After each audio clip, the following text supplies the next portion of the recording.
Welcome back to the channel. Every pilot has trips they'll never forget, flights that stand out, not just for the flying itself, but for the company along the way.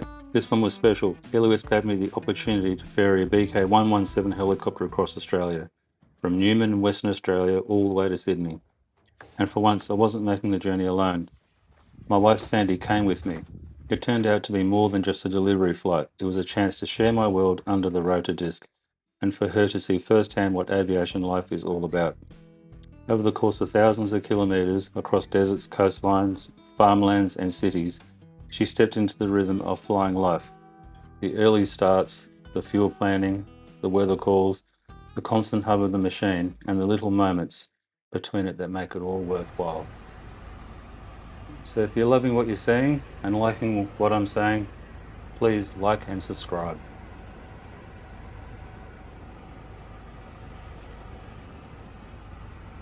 The initial part of the trip, as we left Newman tracking for Meekatharra, we had to fly low as we had strong headwinds.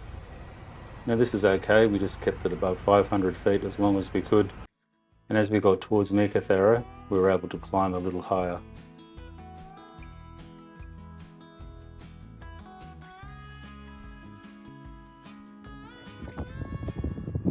Our first stop for fuel, and the fuel bowser is being repaired, so we have to wait a little bit longer.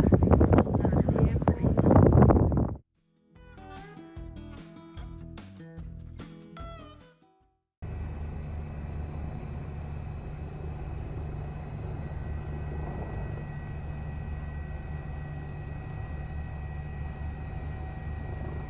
Departing Meekatharra, we tracked down towards Leonora. This was a nice leg, with many abandoned mines along the way. Sandy couldn't believe how the mines were just left there, with no obvious signs of rehabilitation. It really caught her attention.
We lifted off from Newman, deep in the Pilbara, red earth, open skies, and that dry heat that makes everything shimmer.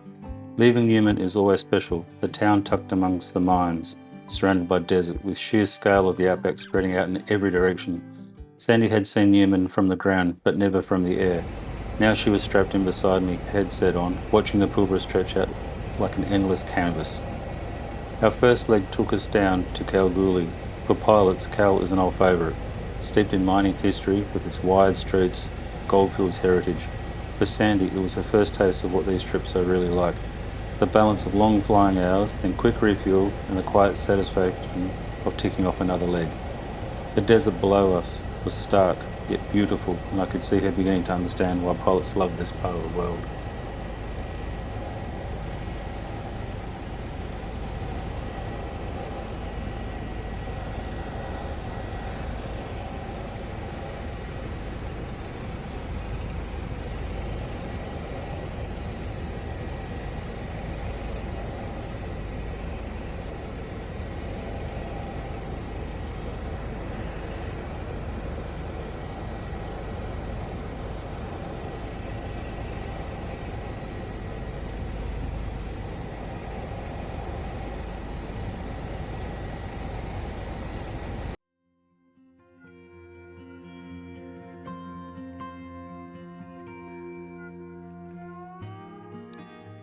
Our next stop was Forrest by Caiguna.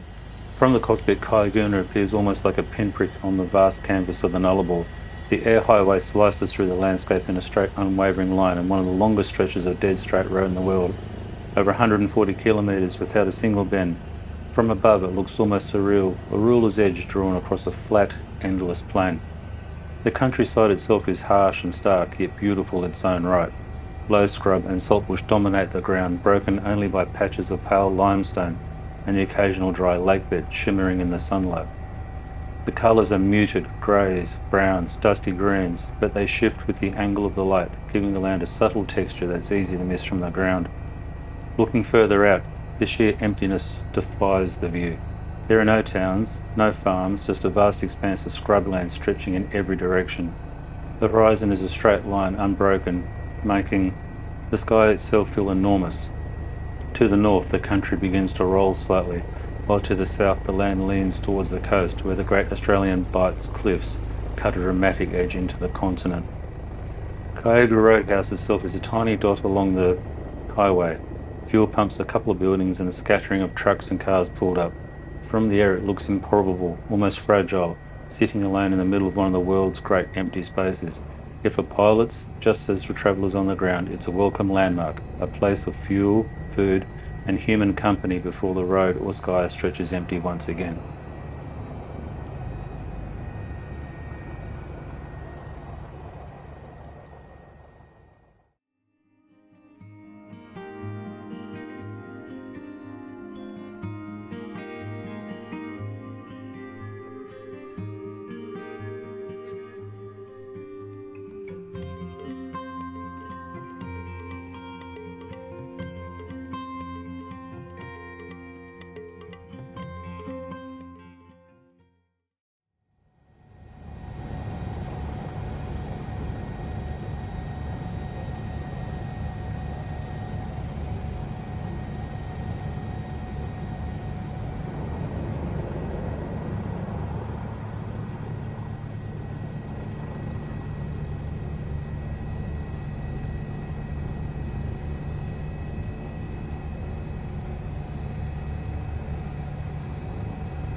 Onwards from Caiguna to Forrest.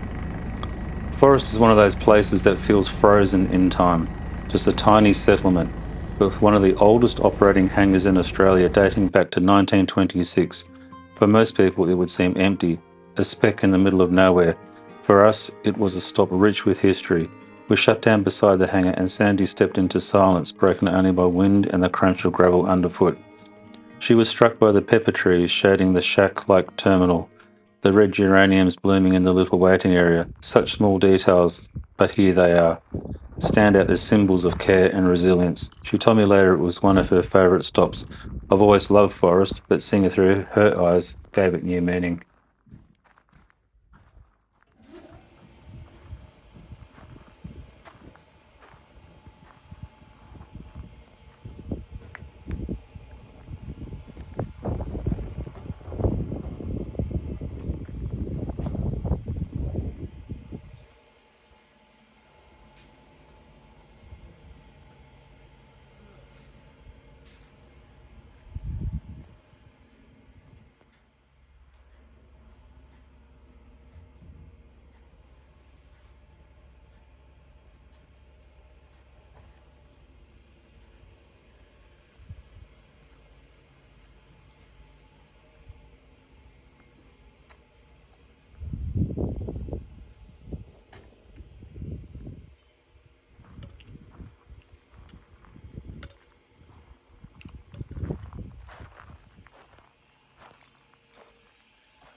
Next came the long push to Ceduna.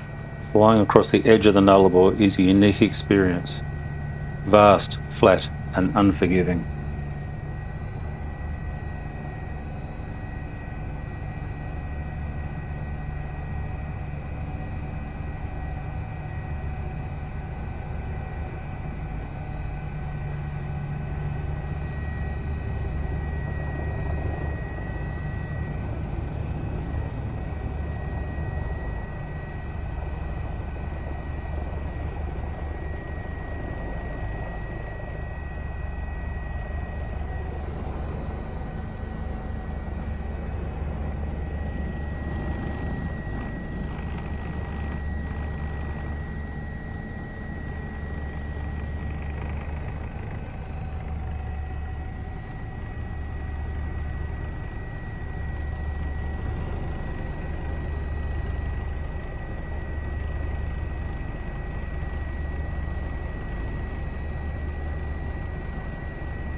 On the way to Ceduna, we pulled up at the Nullarbor Roadhouse.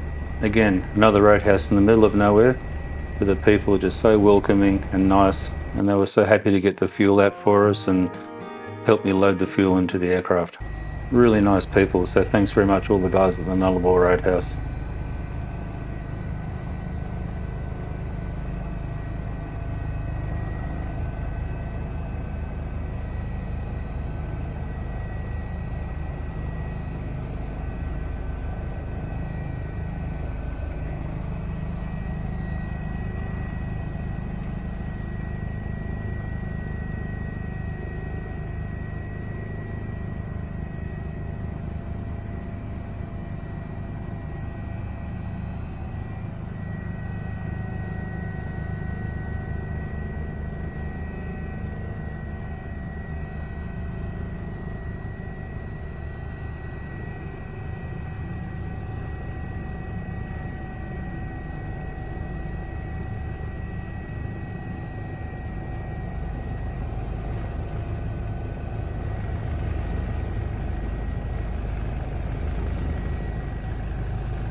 One of the things we've got to watch out for with the BK117 is the amount of dust it puts out. So it's good to get up and out of the way, away from all the dust, and as we turn away with the camera here, you can see the dust that it put out. Luckily it blew away downwind from the town.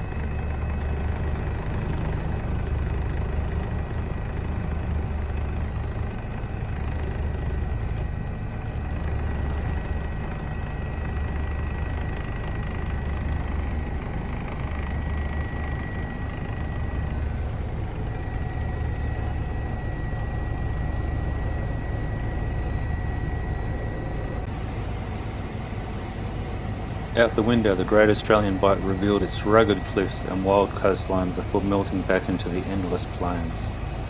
It's the kind of leg where conversation comes and goes, where the hum of the machine is constant, and where you really appreciate having someone by your side. Landing in Ceduna felt like reaching an outpost at the edge of the world. Fuel stop, stretch your legs, a quick bite to eat. For me, it was all routine. For Sandy, it was an adventure unfolding one leg at a time. Watching her soak it in made me realise how much of this life we as pilots take for granted.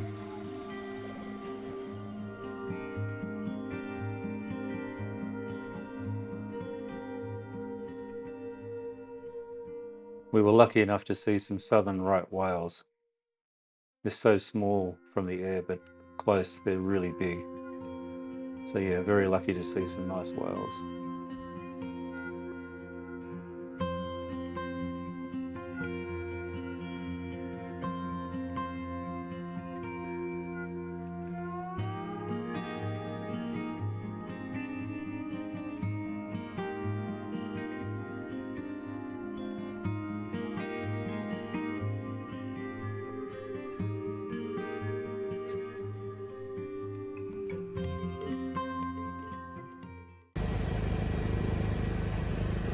Coming into Ceduna, and yeah, this is where we spent the night, and I was informed that the oysters were very good in Ceduna, and of course I participated in the eating of 12 oysters. Very nice.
It's quite a big tailwind down this taxiway, but the BK, yeah, just handles the tailwind, no worries at all. Coming into our little landing at the fuel bowser.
From Ceduna we pressed onwards towards Mildura. The change in landscape was dramatic. The arid coastlines gave way to the inland rivers and farmland, the colours shifting from harsh reds and browns to greens and golds. Santi pointed out patterns in the fields, the way the land looked like a patchwork quilt stretched together by rivers and roads. In Mildura we found the familiar blend of aviation community, friendly refuelers, curious locals, and that sense of being part of a much bigger story. One pilot, one helicopter, but connected to a network of people keeping aviation alive across the country.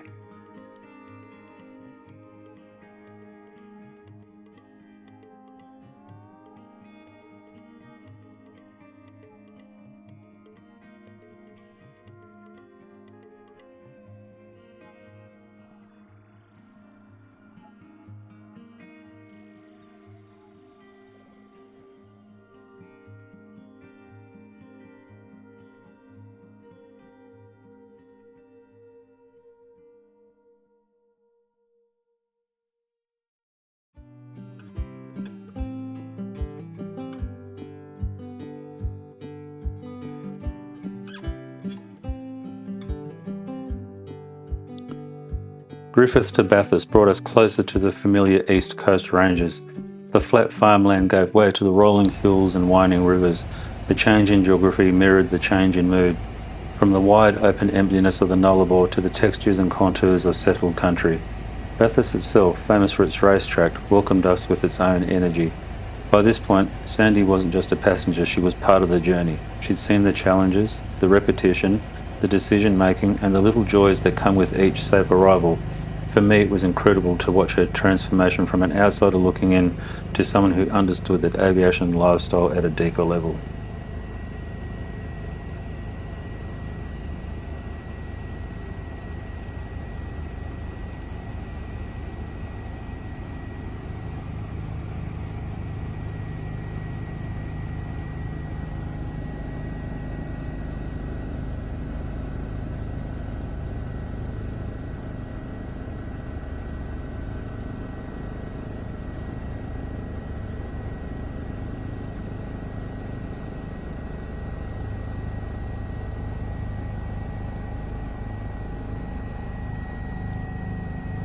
Finally, Sydney lay ahead.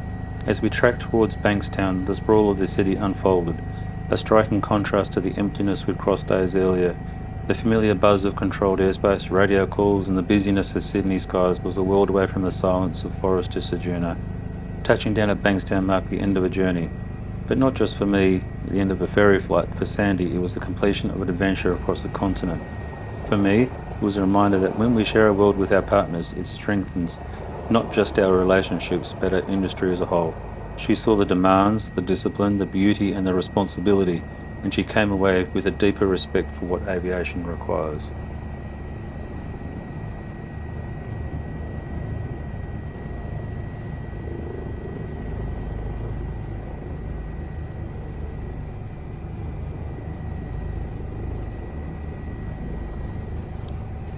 That's what made this trip special. It wasn't just about moving a helicopter from point A to point B. It was about giving Sandy a window into what I do, the long days, the endless planning, the decisions that carry weight, but also the thrill of flying low across landscapes, the camaraderie at fuel stops, and the satisfaction of safe arrivals. For her, it turned into years of stories that lived reality for me. There was a chance to say, this is what it's like, this is why I love it, and this is why your support matters so much. In aviation, partners don't just stand in the sidelines, they make the whole system work. The sacrifices and encouragement ripple out of the industry, holding it together in ways that often go unseen. So here's to the partners who keep life steady while we chase the skies. This flight across Australia was unforgettable, not because of the miles, but because of the person who shared them with me. If you're part of the aviation family, take your partner to work one day. Let them see it. Let them experience the world under the rotor disc. Because when they understand what you do, they see how vital they already are. To Sandy, thank you for joining me on this trip. And to all the partners out there, you are the unseen co-pilots, the quiet heroes behind every safe flight. Aviation wouldn't be the same without you. This was more than a ferry job. It was a journey across a continent, a journey of landscape and people, and a journey of sharing. And it's only one I'll carry with me for the rest of my flying days.